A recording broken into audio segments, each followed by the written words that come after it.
Olá, sejam bem-vindos ao canal. Eu resolvi trazer o livro O Poder do Pensamento Positivo, de Norman Vincent. Eu cheguei até esse livro pela história de Helen Hetzel, que é uma dona de casa, mãe de 3 filhos, sem curso superior, e que após a leitura deste livro começou a ganhar vários prêmios. Eu gostaria de avisar vocês que meu livro é a edição antiga. Então, o português é diferente, né? E eu troquei algumas palavras e vou omitir algumas frases. Espero que gostem. Capítulo 1. Tenha confiança em si mesmo. Tenha confiança em si mesmo. Tenha confiança em suas aptidões. Sem uma confiança simples, porém sólida em sua própria força, você não poderá ser coroado de êxito nem ser feliz. Terá, porém, sucesso se tiver a necessária confiança em si mesmo. A sensação de inferioridade e de inaptidão costuma intervir na materialização de nossas esperanças, mas se tivermos confiança em nós mesmos, atingiremos os nossos objetivos. Dada a importância dessa atitude mental, este livro auxiliará você a ter fé e a libertar a sua força interior. É lamentável notar o número de pessoas que se veem prejudicadas e infelizes em virtude desse mal que popularmente se designa por complexo de inferioridade. Mas você não tem necessidade alguma de sofrer desse mal. Pode vencê-lo mediante certas medidas, podendo desenvolver em si mesmo uma fé criadora, uma fé que justifica. Após falar perante uma convenção de homens de negócio, no auditório de uma cidade, estava eu ainda no palco cumprimentando algumas pessoas quando se acercou de mim um homem presa de viva emoção.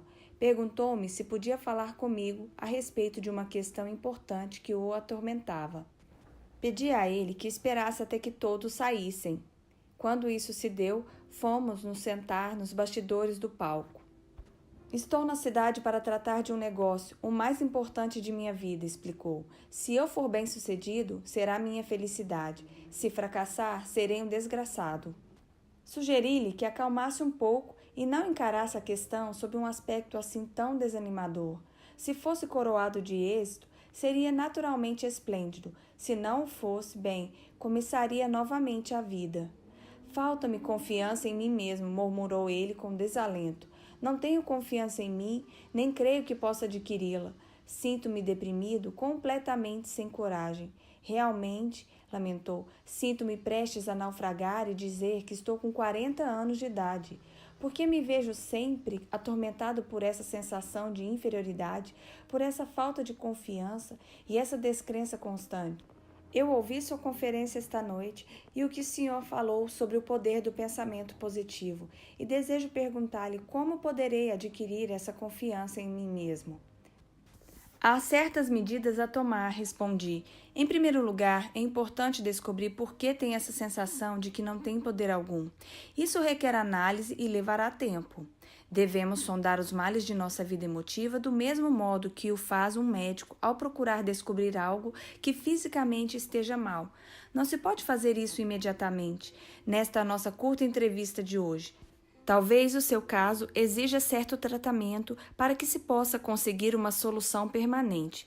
Contudo, a fim de que o possa auxiliar no problema que o preocupa, vou dar-lhe uma fórmula que surtirá efeito se a usar. Quando estiver na rua, sugiro que repita certas palavras que vou lhe dar. Diga-as várias vezes depois de deitar. Quando acordar amanhã cedo, repita-as 3 vezes antes de se levantar. Quando estiver a caminho para ir tratar do seu importante negócio, repita-as novamente 3 vezes. Faça-o com fé, que receberá força e aptidão suficiente para tratar do problema. Mais tarde, se quiser, poderemos analisar o seu caso básico.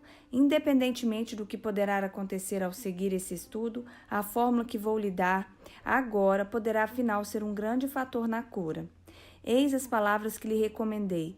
Poderei fazer tudo com a ajuda de Cristo. Ele me dará forças.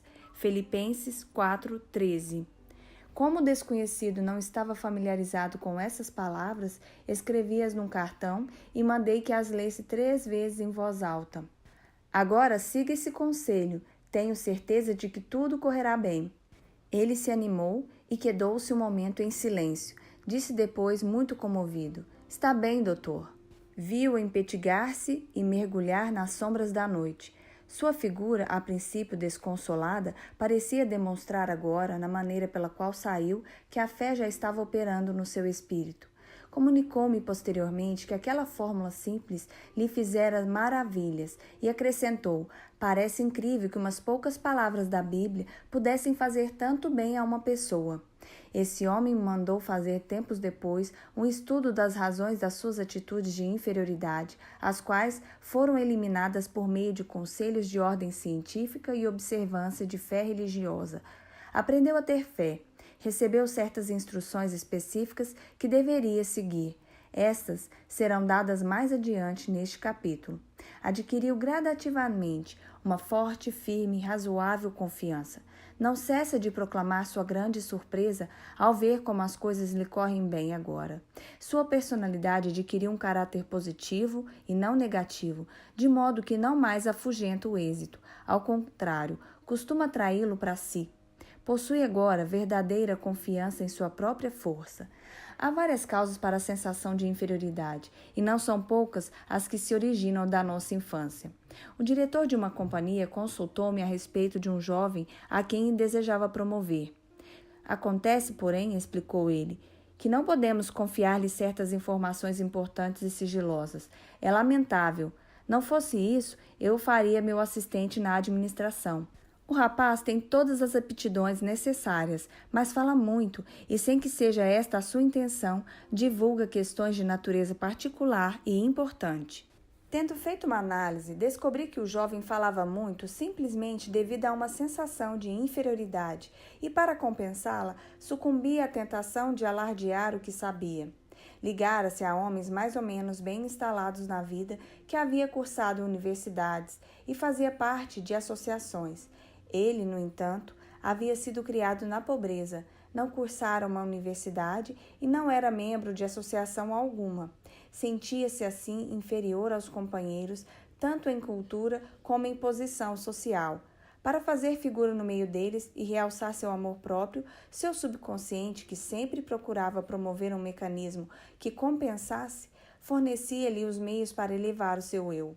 Sabia o que se passava na alta esfera da indústria e acompanhava o chefe a conferências, onde encontravam homens preeminentes e ouvia importantes conversações de caráter particular. Relatava aos companheiros boa parte das informações que não devia transpirar, com o propósito de fazer com que eles o admirassem e invejassem. Isso servia para aumentar o seu amor próprio e satisfazer seu desejo de ser reconhecido como grande elemento. O chefe, um homem bom e compreensivo, quando percebeu a causa dessa característica de sua personalidade, fez ver ao rapaz as oportunidades a que suas aptidões poderiam conduzir. Descreveu-lhe também como aquela sua sensação de inferioridade fazia com que não se pudesse contar com ele em assuntos confidenciais. Caindo em si e observando depois sinceramente a técnica da fé e das orações, o jovem veio a tornar-se um valioso elemento na companhia. Sua verdadeira força tinha se libertado. Posso, talvez, por meio de uma referência pessoal, ilustrar a maneira pela qual muitos jovens adquirem o complexo de inferioridade. Quando menino, eu era extremamente magro, tinha muita energia, fazia parte do time de corredores nas competições esportivas, gozava de boa saúde e era bastante rijo, mas muito magro. Isso me atormentava porque não queria ser magro, desejava ser gordo. Chamavam-me de magricela e eu não gostava desse apelido. Preferia que me chamassem de gorducho. Sonhava em ser valentão, forte e gordo. Fazia tudo para engordar. Bebia óleo de fígado de bacalhau, consumia uma grande quantidade de milkshakes, sorvetes de chocolate com creme, nozes, bolo e tortas, mas era como se nada adiantasse. Não engordava mesmo. Passava noites acordado, pensando no meu físico e sofria com isso. Continuei a tentar adquirir peso até quase aos 30 anos, e foi então que inesperadamente comecei a engordar a olhos vistos. A gordura começou a preocupar-me, passara a dar conta. Finalmente tive que fazer uma dieta para reduzir o peso. Foi um sofrimento poder conseguir o corpo mais ou menos razoável. Em segundo lugar, e para encerrar esta análise pessoal que estou expondo para mostrar aos outros como opera esse mal, eu era filho de um pastor, e todo mundo não se cansava de lembrar-me desse fato.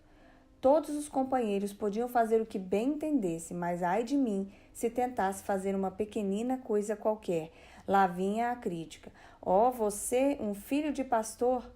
Não queria ser filho de pastor, pois é de se supor que seus filhos devem ser a delicadeza em pessoa.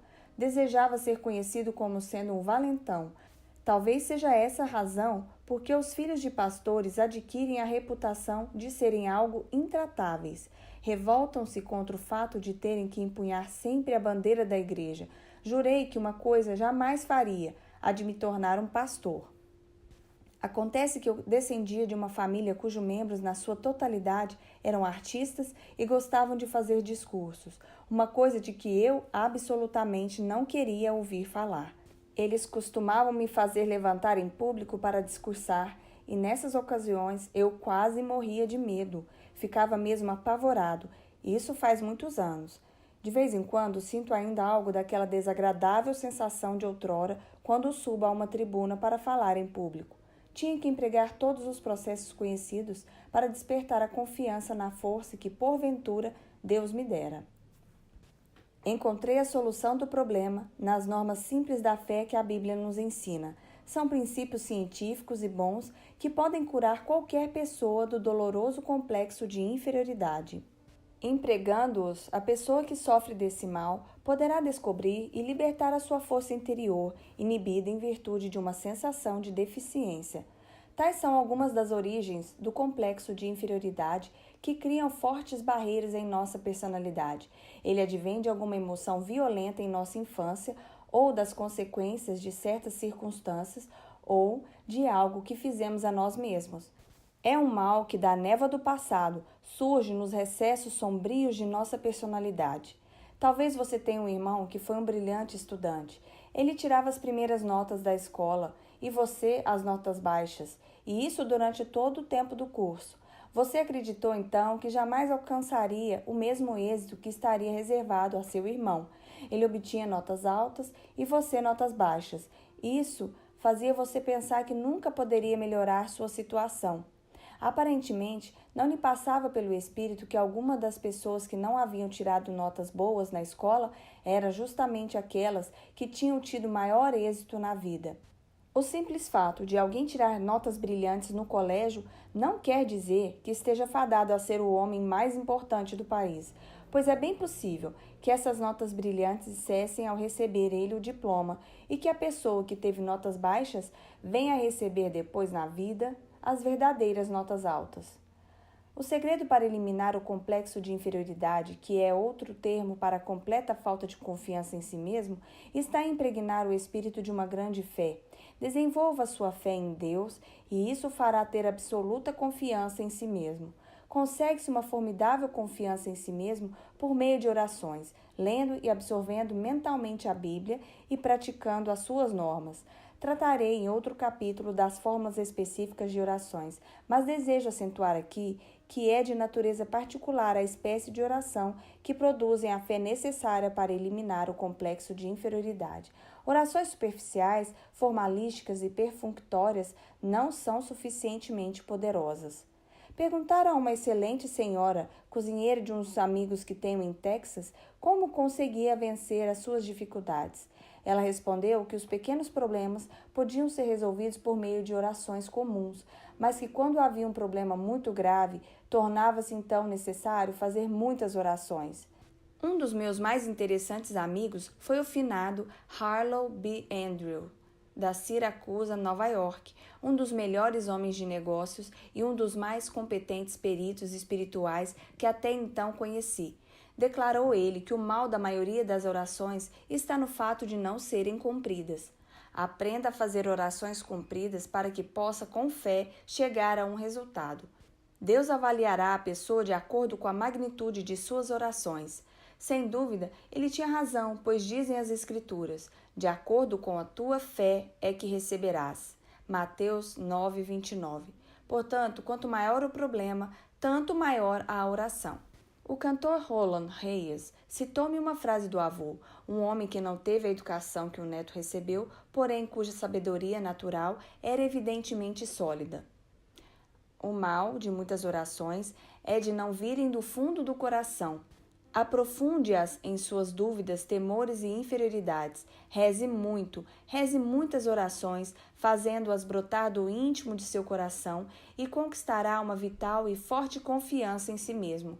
Procure um competente conselheiro espiritual e deixe-o ensinar-lhe como ter fé. A capacidade de possuir e utilizar a fé e de conseguir a libertação da força que ela proporciona é uma habilidade que, como qualquer outra, deve ser estudada e praticada a fim de se chegar à perfeição. No fim deste capítulo, há uma lista de 10 sugestões para se vencer o complexo de inferioridade e desenvolver a fé.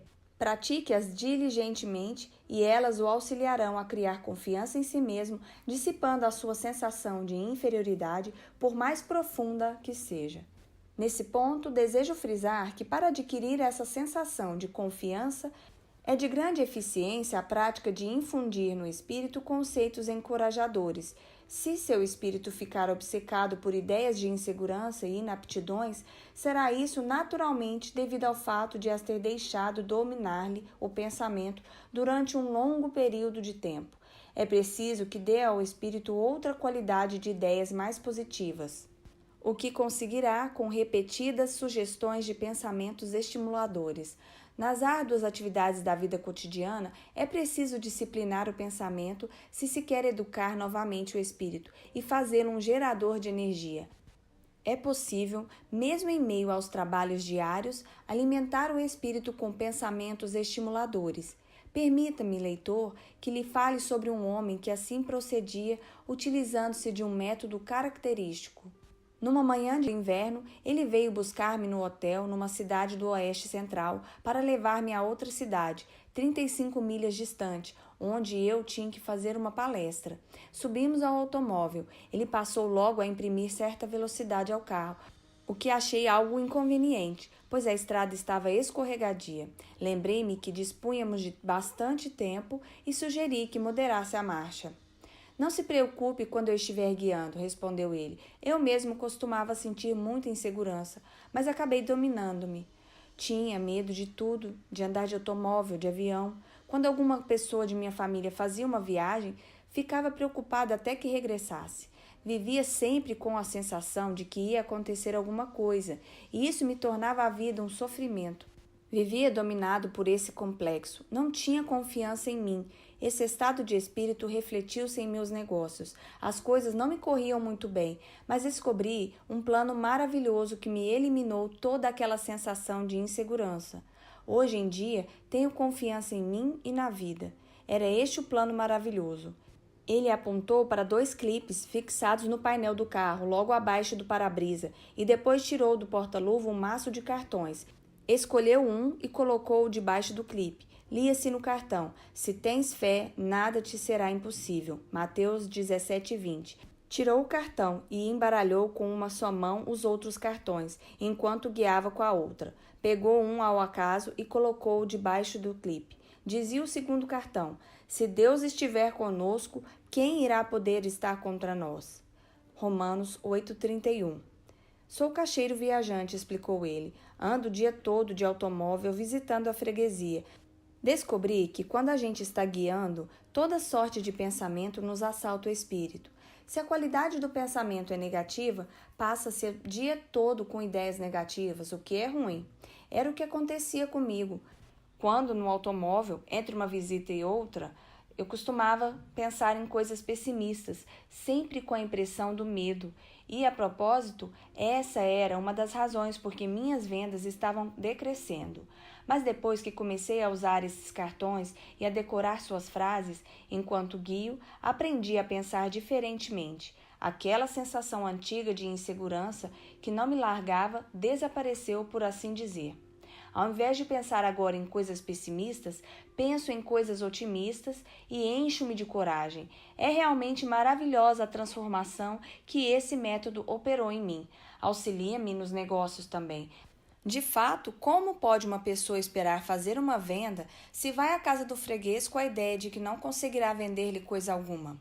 Esse plano usado pelo meu amigo é muito sábio. Imbuindo o espírito com a afirmativa de que Deus está presente e o auxiliará, modificou realmente o processo de seus pensamentos. Deu paradeiro àquela sensação de insegurança que havia muito o dominava. Libertou-lhe a poderosa força que nele se achava inibida.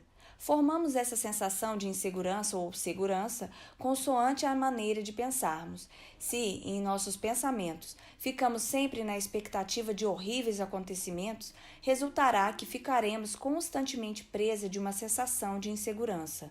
O que é ainda mais grave, tenderemos a criar pela força do pensamento as próprias condições que tememos. Aquele vendedor realmente criou resultados positivos pensando em coisas estimuladoras por meio daquele processo de colocar os cartões diante de si no carro. Sua força, curiosamente inibida por uma psicologia derrotista, flui agora de uma personalidade na qual foram estimuladas atitudes criadoras. A falta de confiança em si mesmo é aparentemente um dos grandes problemas que atormentam um considerável número de pessoas hoje em dia. Fez-se uma investigação em 600 alunos de cursos de psicologia.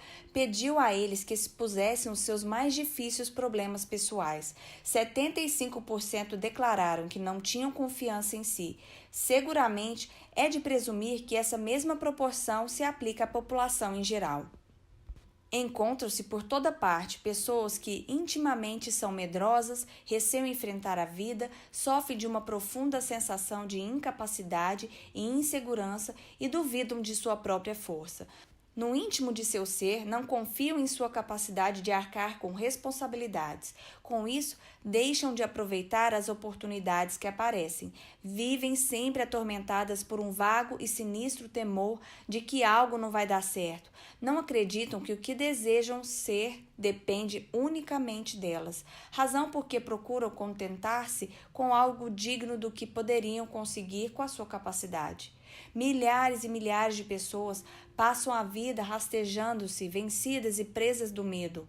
No entanto, na maioria dos casos, tal negação de força é desnecessária. Os golpes da vida, a acumulação de dificuldades e a multiplicidade de problemas tendem a solapar as energias e a deixar a pessoa gasta e desencorajada. Em tais condições, a verdadeira situação da força se acha muitas vezes obscura e a pessoa deixa-se vencer pelo desânimo, o que os fatos, aliás, não justificam. É vitalmente essencial avaliar novamente os bens que a nossa personalidade possui. Se o fizermos de um modo razoável, constataremos que a nossa situação é menos penosa do que nos parece. Um exemplo, um homem de 52 anos veio consultar-me uma vez. Demonstrava estar completamente desesperado. Disse-me que estava liquidado. Informou-me que havia perdido tudo o que tinha, fruto de toda uma existência de trabalho. Tudo? Perguntei. Tudo. Estou liquidado, repetiu. Não ficou coisa alguma, perdi tudo, não há mais esperanças e eu estou muito velho para recomeçar a vida. Perdi toda a fé em mim. Naturalmente, condoeu-me aquela situação, mas era evidente que a principal dificuldade era o fato de as pesadas sombras do desespero lhe terem penetrado o espírito, descolorindo as perspectivas e provocando uma distorção. Suas verdadeiras energias tinham ficado inibidas com a tortura de seus pensamentos, travando assim a ação. Mas que tal se pegássemos uma folha de papel e anotássemos os bens que ainda lhe restam, propus. Não há necessidade, suspirou ele. Não me ficou coisa alguma. Creio que já mencionei isso. Mesmo assim, vamos ver, insisti. Perguntei-lhe depois. Sua esposa ainda está com o senhor? Como? É claro que está. É uma criatura admirável. Há 30 anos que estamos casados. Jamais ela me abandonaria por pior que fosse a situação. Está bem, vamos anotar isso. Sua esposa continua em sua companhia e não o abandonará, aconteça o que acontecer. Que diz a respeito dos filhos? Tem filhos? Tenho, respondeu. Tenho 3 e são realmente 3 criaturas adoráveis. Comoveu-me bastante a maneira com que eles logo me procuraram e disseram de seu amor por mim e que também não me abandonariam.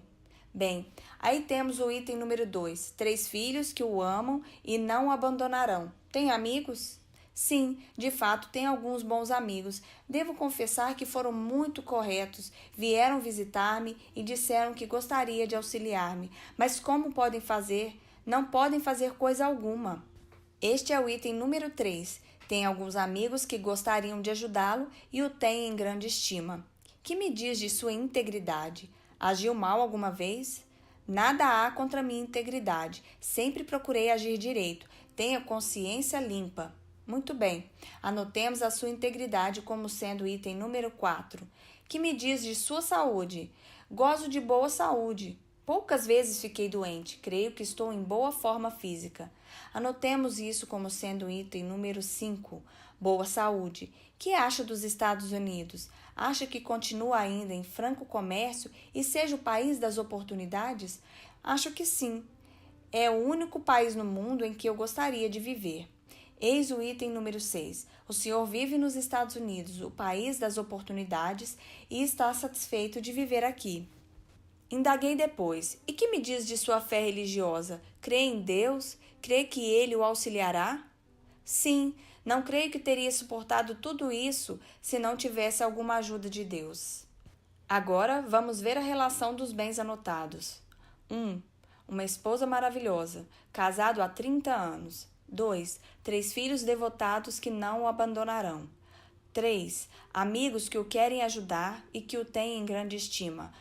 4. Integridade, nada fez que o possa envergonhar. 5. Boa saúde. 6. Vive nos Estados Unidos. 7. Tem fé religiosa. Mostrei-lhe na mesa a folha de papel. Olhe isso, acho que possui tantos bens, julgara pelo que me dissera tivesse perdido tudo. Ele sorriu meio envergonhado. De fato, não pensei nessas coisas, disse. Isso não me passou pela cabeça. Talvez a situação não seja realmente tão má, declarou pensativamente. Quem sabe? Talvez pudesse começar de novo a vida, se conseguisse apenas adquirir certa confiança, se pudesse sentir alguma força dentro de mim. Bem, ele compreendeu tudo e tratou de começar a vida novamente. Conseguiu fazê-lo somente depois de ter modificado seu ponto de vista e sua atitude mental. A fé varreu as dúvidas que o assaltavam e uma força, o bastante para vencer suas dificuldades, emergiu no íntimo de seu ser. Esse incidente ilustra uma profunda verdade expressa num documento muito importante do célebre psiquiatra Dr. Karl Menninger. Disse ele: as atitudes são mais importantes que os fatos. Vale a pena repetirmos essa frase para que possamos aurir a verdade que ela encerra. Qualquer fato que enfrentarmos, por mais penoso que seja, mesmo que pareça irremediável, não será tão importante como a nossa atitude para com ele. Da maneira com que julgarmos um fato é que poderemos ser derrotados antes que possamos tomar qualquer medida com relação a ele. Poderemos, talvez, permitir que o fato nos esmague mentalmente antes que comecemos a tratar realmente dele. Por outro lado, a observância de pensamentos otimistas e animadores pode modificar ou dominar inteiramente o fato.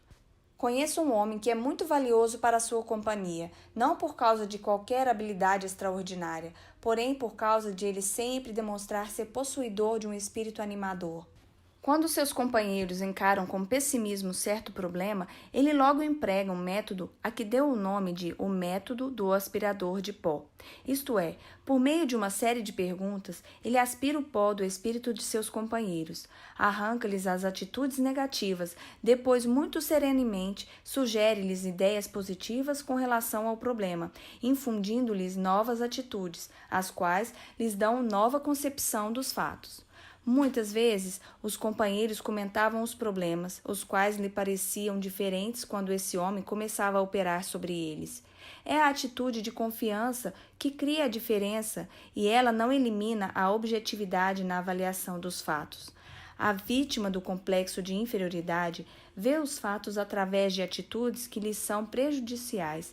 O segredo para corrigir-se está simplesmente em adquirir uma visão normal que se incline para o lado positivo. Se você, leitor, se julga vencido e perdeu a confiança em sua capacidade de vencer, sente-se, pegue uma folha de papel e faça uma lista, não dos fatores que lhe são adversos, mas do que tenha a seu favor. Se pensarmos constantemente nas forças que parecem estar contra nós, acabaremos transformando-as numa verdadeira força que, aliás, não se justifica. Elas tomarão uma consistência que na realidade não possuem. Mas, se ao contrário, encararmos mentalmente os nossos valores e os pesarmos e fixarmos neles os nossos pensamentos, realçando-os ao máximo, conseguiremos libertar-nos de nossas dificuldades, independentemente do que possa ser. As nossas forças interiores começarão a firmar-se e, com o auxílio de Deus, nós seremos tirados da derrota para sermos conduzidos à vitória. Uma das mais poderosas concepções, que é seguramente a cura para a falta de confiança, é o pensamento de que Deus está realmente ao nosso lado, ajudando-nos. Este é um dos mais simples ensinamentos da religião. Deus Todo-Poderoso será nosso companheiro, não nos abandonará e nos auxiliará até o fim. Nenhuma ideia é tão poderosa para desenvolver a confiança em nós mesmos como a dessa simples crença, quando praticada. Para praticá-la, basta afirmar: Deus está me ajudando, Deus está me guiando. Leitor amigo, despenda alguns minutos imaginando a sua presença. Repita depois essa afirmação com fé. Trate de seus afazeres com a ideia de que aquilo que você afirmou e imaginou é verdade. Faça essa afirmação, imagine sua presença, tenha fé e será senhor de si. A libertação das forças que este processo estimula o surpreenderá. A sensação de confiança depende do tipo de pensamentos que habitualmente ocupa seu espírito. Pense no fracasso e pode estar certo de que se sentirá fracassado.